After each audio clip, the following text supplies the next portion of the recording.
Hello बच्चों, आज के सेशन में हम इंश्योरेंस के ऑब्जेक्टिव्स को कवर करने जा रहे हैं। ओके, जब एन्युटी कंप्लीट हो जाएगा तो हम एन्युटी के ऑब्जेक्टिव्स को भी कवर अप कर लेंगे। So let's start.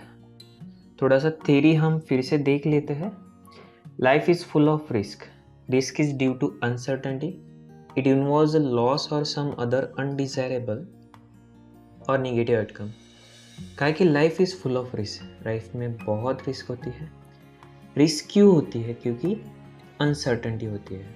ओके, अनिश्चितता हम इसे कह सकते हैं, और इसकी वजह से लॉसेस हो सकते हैं या फिर कुछ निगेटिव आउटकम्स भी आ सकते हैं। तो इंश्योरेंस हमें क्या करता है? प्रोटेक्शन प्रोवाइड करता है ये निगेटिव आउटकम से, लॉसेस से। Insurance is a way of managing the risk in order to protect our life, property, vehicle or other financial assets against possible loss or damage due to contingencies like burglary, flood, earthquake, etc.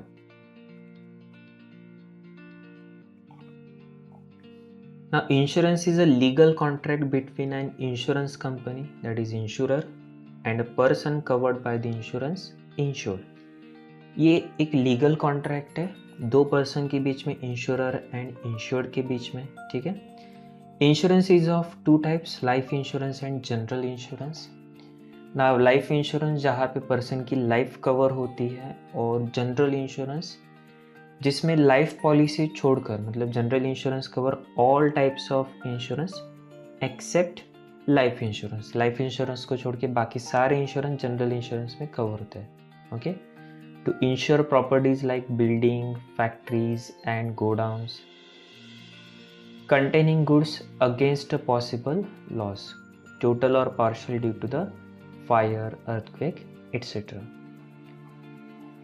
All contracts of general insurance are governed by the principle of indemnity,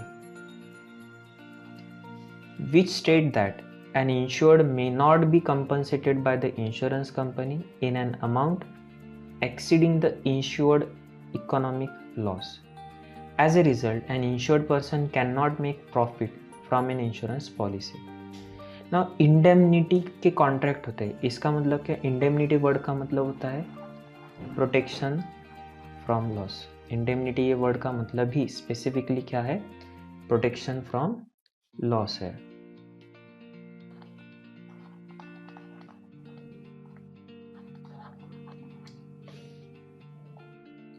next, fire insurance, marine insurance and accident insurance. Fire insurance जिसमें damage और losses due to the fire, उससे protection लेने के लिए हम fire policy लेते हैं। ये पार्ट हम काफ़ी अच्छे से पढ़ चुके हैं। एक्सीडेंट इंश्योरेंस, मरीन इंश्योरेंस, थोड़ा सा थ्योरेटिकल पार्ट इससे आपने कवर कर लेना है। ओके, ठीक है। तो अभी हम क्या करते हैं? ऑब्जेक्टिव पार्ट देख लेते हैं। इंश्योरेंस में ऑब्जेक्टिव क्वेश्चन ज़्यादा नहीं है, एन्युटी के ऊपर ज़्यादा है। ओके, सो मिसलेनियस एक्सरसाइज नंबर 2। अगर आप चाहो तो मैं आपको बता दूं कि ऑब्जेक्टिव क्वेश्चन में पहले 4 क्वेश्चन इंश्योरेंस से रिलेटेड है। आप चाहो तो ये वीडियो पॉज करके पहले वो सारे ऑब्जेक्टिव्स को कवर कर सकते हैं। कौन से? फर्स्ट क्वेश्चन के पहले 4, फिल इन द बैंक्स के फर्स्ट 4, एंड सिमिलरली ट्रू और फॉल्स में भी फर्स्ट 4 क्वेश्चन ये इंश्योरेंस से रिलेटेड है। बाद में आप ये वीडियो कंटिन्यू कर लेना। First, a contract that pledges. Pledge का मतलब है promises. Payment of an agreed upon amount to the person और हिज और her nominee on the happening of an event covered against is technically known as. ठीक है, person अगर contract promise करता है पेमेंट करने की पर्सन को या फिर उसके नॉमिनी को on the happening of an event covered against is technically known as. Nominee को पैसे मिलेंगे या फिर पर्सन को मिलेंगे, ऐसी सिचुएशन तो हमें लाइफ पॉलिसी में, लाइफ इंश्योरेंस में दिखाई देती है। तो इसका करेक्ट आंसर क्या है? Life insurance. Next, second, insurance company collect a fixed amount from their customer at a fixed interval time. This amount is called the premium, insurance company fixed amount जो लेती है उसे हम क्या कहते हैं, प्रीमियम कहते हैं। Following are different types of insurance, life insurance, health insurance, liability insurance. Option दिया है one, only 2, only 3, all the 3, तीनों होते हैं। ओके। लाइबिलिटी इंश्योरेंस क्या होता है कि मान लो अगर गाड़ी है, कार का एक्सीडेंट होता है, तो जो अपोजिट पार्टी है उसे जो भी लॉसेस हुए उससे भी तो हमें पैसे देना पड़ेगा। तो जो हमारे ऊपर लाइबिलिटी बनती है पेमेंट करने की, उसे कवर किया जाता है। ऐसी पॉलिसी को लाइबिलिटी इंश्योरेंस कहा जाता है।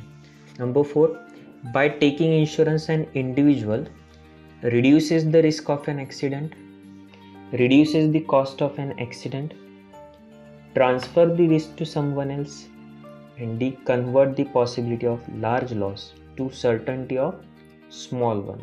Okay?